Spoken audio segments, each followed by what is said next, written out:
Viewers, you're welcome again this morning to this week's episode of The Mirror. I am your favorite host, Beauty Benjamin. And this morning, we are talking on the topic, student-teachers relationship, how it affects the child well-being. Student-teachers relationship, how it affects the student's well-being. And we meet this morning is Mrs. Ada Owarume, proprietress, Fine Breed Academy, Mboba, and Mr. Andrew Othevia, a teacher from Bereton Montessori Secondary School, Stadium Road, all in Port Harcourt. You're welcome, ma. Sir, you're welcome. Thank you very much. Your program. This topic, teacher-student relationship, what's the relationship between the teacher and the students and how it affects them? Mrs. Sada. Well, thank you very much for having me on this program. Before I go on, I would want us to have a clear definition of who a teacher is. A teacher is one who is a professional in teaching. He or she is one who is called or trained to teach, to impart knowledge to the children. And who is a student or a pupil is a learner. And an effective teaching can only take place in a school environment. And when we talk about relationship, the word relationship does not end on one person. There must be two or more people involved before we can talk about relationship. You're right. And that word relationship means the level of involvement, the level of agreement between or amongst the parties concerned. Well, in this issue, we are talking about the teacher and the pupil or the student. Now, for a teacher to get enough and credible relationship with the student or with the pupil, the teacher must first of all come to the level of that pupil or the student, so that there can be a connection, an understanding,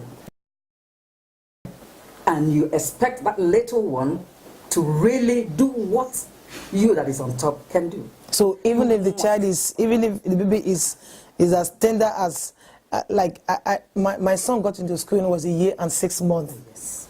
So a teacher will come down to that level of 1 year and 6 months. Exactly. If possible, even crawl, so that the baby will really know he or she is not in this business alone. Okay. Oh, my teacher does this, exactly what I do. So there must be an understanding between the two. All right, let me come in here. Like she defined a teacher. A teacher is actually a professional, a person who has gone through either a college or a university of education to acquire skills and competencies to teach. You know, that is what brings, that in a classroom situation, actually parents are teachers, pastors are teachers, but we're talking about schools, classroom situations, okay? Now, it is education that brings the teacher and his students or pupils together. And the pupils or students are the learners. The teacher is the one who facilitates the learning process. Okay. And that is where his skills and competences as a professional comes in. And being a professional, his goal is to ensure that the child or pupil learns. And that is a powerful one. The teacher influences the child in every way, morally, spiritually, everywhere. In other words, a teacher could also influence the student or pupils negatively. Exactly. Right. That can also happen. The influence can be positive, it can also be negative. It's both ways. But mind you, the purpose is not to influence the child negatively. Yes. As teachers are there to mold a child positively. Yes, to bring them up in the right path. Yeah. Now, the student or pupils, they're both male and female. Exactly. The teachers are also male and female. Right. In a society of ours today, a lot of things is happening. Do you think that the relationship between a male teacher and a female student can be misinterpreted? Yes, it can. Your question is a matter of possibility. Is it possible for people to misunderstand the relationship a male teacher has with his female student? It can be misunderstood, especially if the teacher is really close to the student. But teachers actually are supposed to explore every angle to reach a child, because like she told us earlier, you have to create a learning environment. That learning environment could also be the psychology of the child or the student. If I have a female student that comes to school worried, I can't teach the child. I can't teach that student. I have to get to the bottom of the worry. Okay. So that means bringing that student close and talking with the student. So in the process, it's easy to say, what's she doing with that student? Because you have to show care. In fact, teaching is basically something that works based on love. So as you're showing love to that student, what's he doing with that student? So it's possible. Should the care now be done separately? Well, let me come in there. As a good teacher, the way you treat A should be the way you treat B. Okay. Except when it is, an exceptional case. Okay. In the first instance, a male teacher or a female teacher has no right to take a pupil or a student out to buy biscuit or anything. If you must buy anything for a student or a child, there are reminders you send to do those things. And if a teacher should have that very close relationship with a particular child in his or her class, it shouldn't be in the secret. It should be an open thing. Okay. So that even if the other students or the other pupils in the class, they are saying, oh, my teacher loves this person, my teacher loves that person more than this, the other students will be able to say in what areas does the teacher show that love. Is it impossible that a teacher may like a particular student, now for general whatever, may prefer a particular student than the others, maybe because he or she is intelligent, or because he is lively or something? Are there likelihood of such in a classroom that may, they were talking about how it affects their total well-being because it will all come back to them? Is there a possibility of such? Yes. Teachers are humans. Teachers are humans. They can be biased.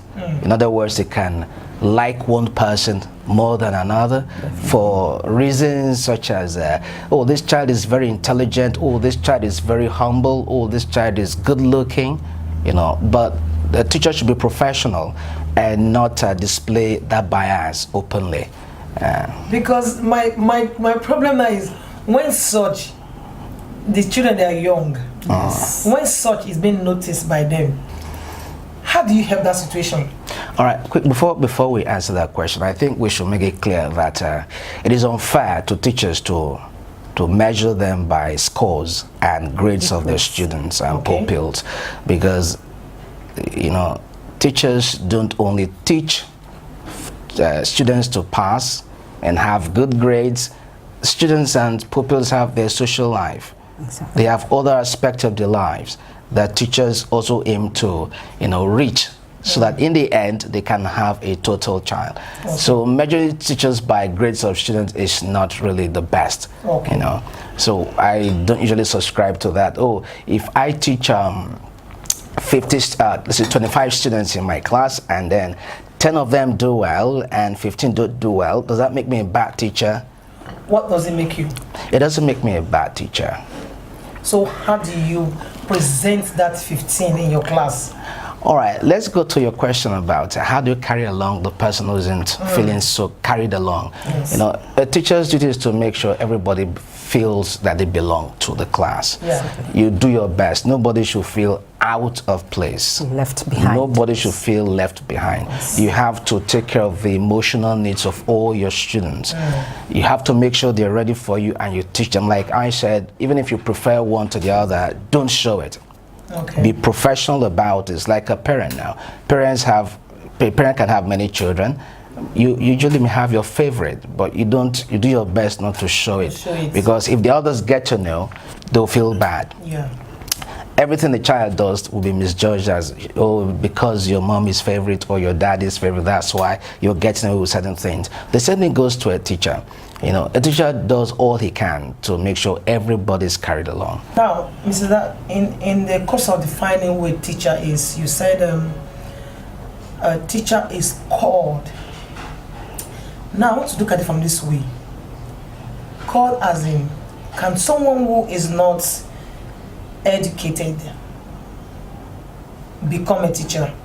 Maybe you have this passion, this desire, you love to teach. Maybe you teach in the church or something, and you enjoy it, teaching, and then you say, man, it's like I have this gift, natural gift to teach. Yes. I don't need to. Can such a person just, maybe probably open a school and start teaching and say, I'm called to teach?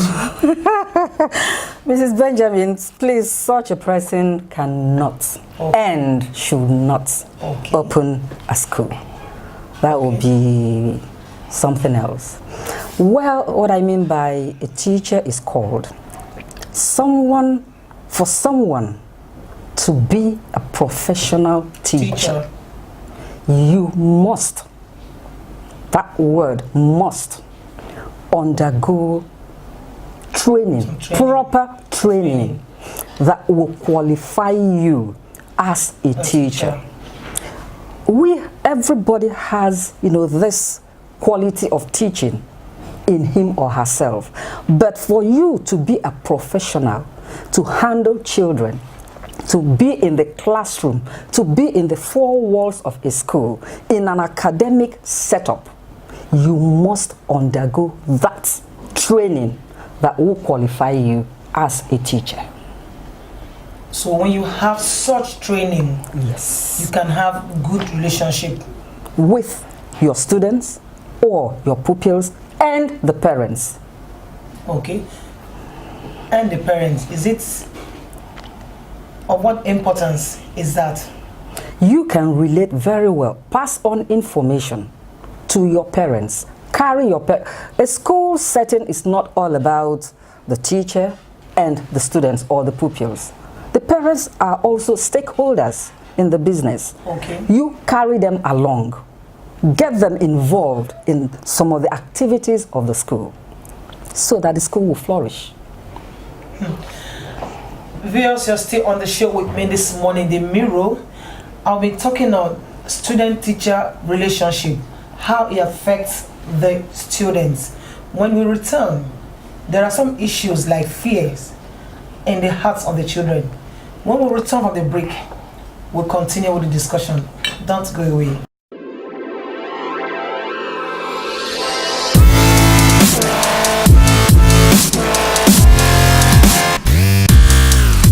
Viewers, welcome back to the show. As usual, we move from the dining table to the sitting room, trying to relax while we discuss. And this morning on the show, The Mirror, we're talking about student-teachers relationship, how it affects their total well-being. And I've been talking to Mrs. Ada Owarime, and from the proprietress Fine Breed Academy, and Mr. Andrew Othevia, a teacher from Bereton Montessori Secondary School, all in Port Harcourt. And still on the topic, ma'am, the teacher thing now, when we say teacher, are you saying that the shoemaker or a music teacher, are they not teachers? Don't they teach? Well, these two classes of people are teachers, but at a different level. You just mentioned a shoemaker.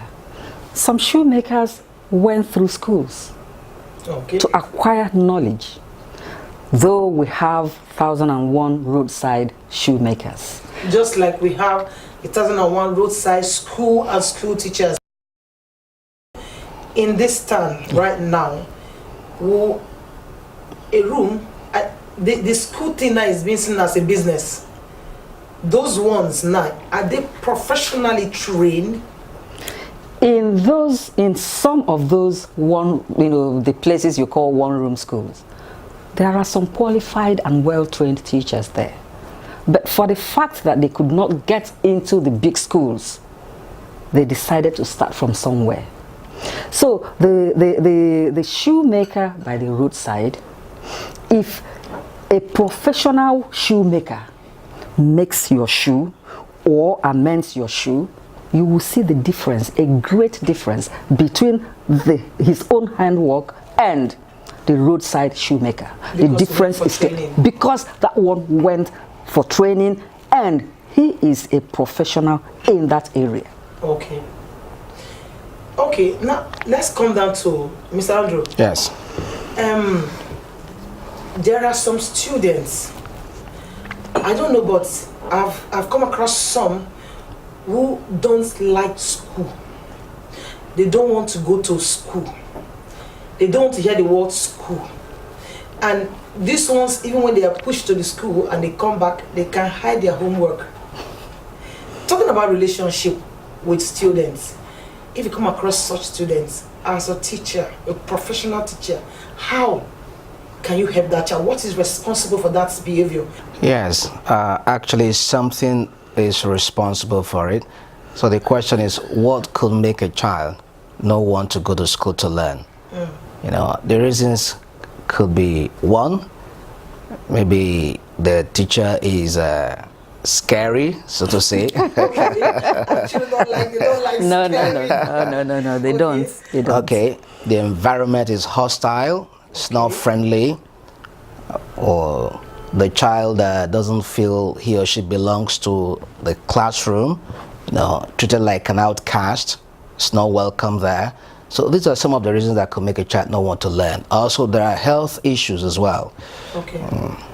There could also be some bullies Yes. in the class. They scare a child away from school. Yeah, fellow pupils or students.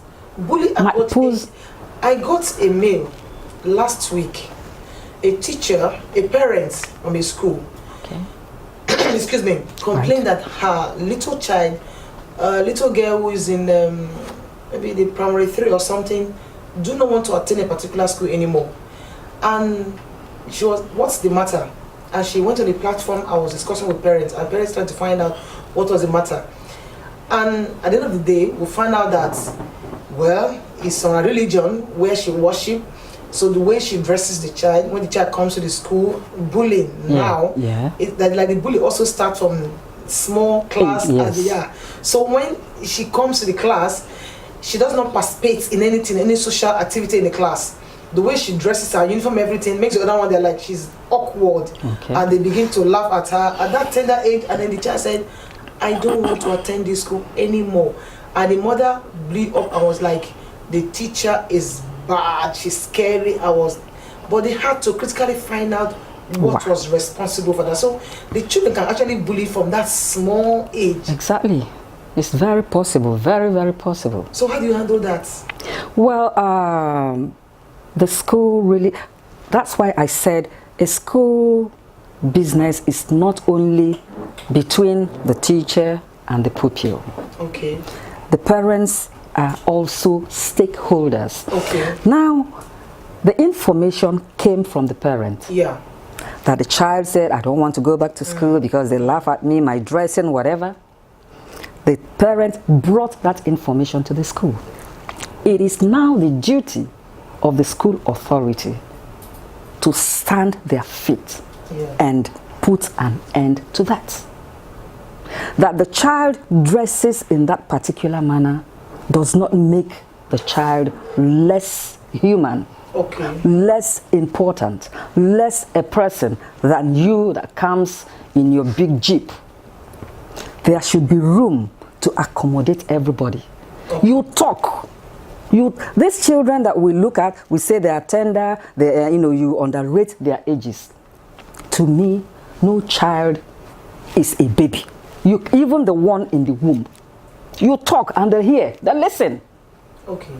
I am a living witness. So no matter the age, you talk. Like I said earlier on, for you to have that good relationship, you have to bring yourself to their level. You come down to their level, the school authority, the person in charge, come down to their level. During the assembly, you address the whole school. You talk to them in the language they will understand. And give them time to change. And if such bully continues, of course, the school, you can now go a step further to punish whoever that goes contrary to the rules and regulations. Okay, let me also explore the parent part of this learning process. Okay. Like she pointed out, teaching is a partnership with parents. The students or the children are just in the middle. A parent who notices that the child is not interested in school and the child tells you things, to some extent, you've got to teach your child to be confident. You've got to teach your child important values. Okay. So this job is not just to be left to teachers alone to do. You've got to encourage your children that they are not inferior because of their religion. Okay. Teach your children to be bold and confident in whatever family values they have, so that when others challenge them when they go out, they should be able to stand and say, I'm not ashamed of whom I am. Okay. That's a good one. Now, that's some of the things I think we could also talk about is fear. You talk about the child being bold and then speak out. Now, you also mentioned something about a teacher being scary. Now, if a teacher is aggressive or fearful or poses at someone who threatens, I don't know, when he appears, the children they're shivering. They're shivering. Do you think it's a good environment to learn? Can the children learn under such environment? I mean, the teacher. Like we said earlier, who's a teacher?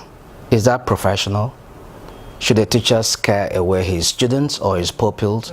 Never. That is not a good teacher. A teacher should affect his students in a way that will cause them to come closer. Yeah. Make them feel at home, because you have to create a conducive environment to learn. If that environment is not conducive to learn, there is no way that student or pupil is going to learn under that teacher. Even if a child perceives the teacher to be very harsh, maybe from the appearance, the teacher is huge, and the child is scared and frightened. Now, the teacher must do something about it. Look for a way to befriend that child and calm the child down. We have seen cases where children come to school and they cry, they want to go back home. No, I don't want to come to school today. And then a particular teacher comes in and receives the child, and the child hugs that teacher and calms down and goes to learn. So that is what we're talking about. A teacher shouldn't in any situation be scary, or should allow himself or herself to be perceived as scary to the point where a student or pupils now runs away from that teacher. That's very poor. It's not right. Parents. So on a final note, Mr. That what is your advice to the students, to the parents out there? Well, I know you've been in the profession for a long time. Now, what's your advice to the society? Well, the advice I have for the society is that the teacher-student-pupil relationship is very, very important. And teachers should, as much as possible, try to influence their pupils and students positively. And they should also bear in mind that it's not all about academics. I tell parents that a school should be able to bring out a total child. It's not only in academics, in the physical growth, in the social growth of the children. The teacher should be able to dig out, to prepare, an environment, a scheme that will also accommodate the other areas of growth of the child. That's a good one. Mr. Andrew. Yes, to parents out there, I want to say that the school, no matter how good the school is, it is not a dump site, where you go to dump your child for the teachers to teach, and then you think that's all you do. Your job is to pay school fees and provide finances and all that. That is not where it ends. It should be a partnership. Education is not about having good grades, like I said earlier. It's not about that. I once taught a child who was in primary school then, who before graduation, I went to the class and I was like, what message do you have for your parents as you're graduating? I wanted to guide them to write a valedictory speech. And one particular boy got up and said, he said, tell our parents that we're doing our best. I was like, why do you want your parents to know that? He said, because my daddy wants me to be first in class all the time. He said, and that puts me under pressure. I'm talking about a child of less than 9 saying all of this. Can imagine that. And then the child gave his stance of, look at my elder sister. She's in secondary school now.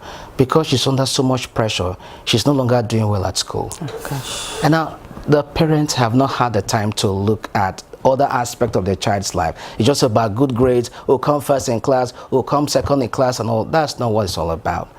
Children have their lives. A child should be a total person.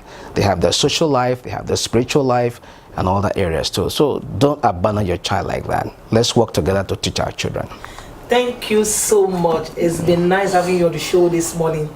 I'm very grateful. Viewers, thank you for staying with us this morning on the show.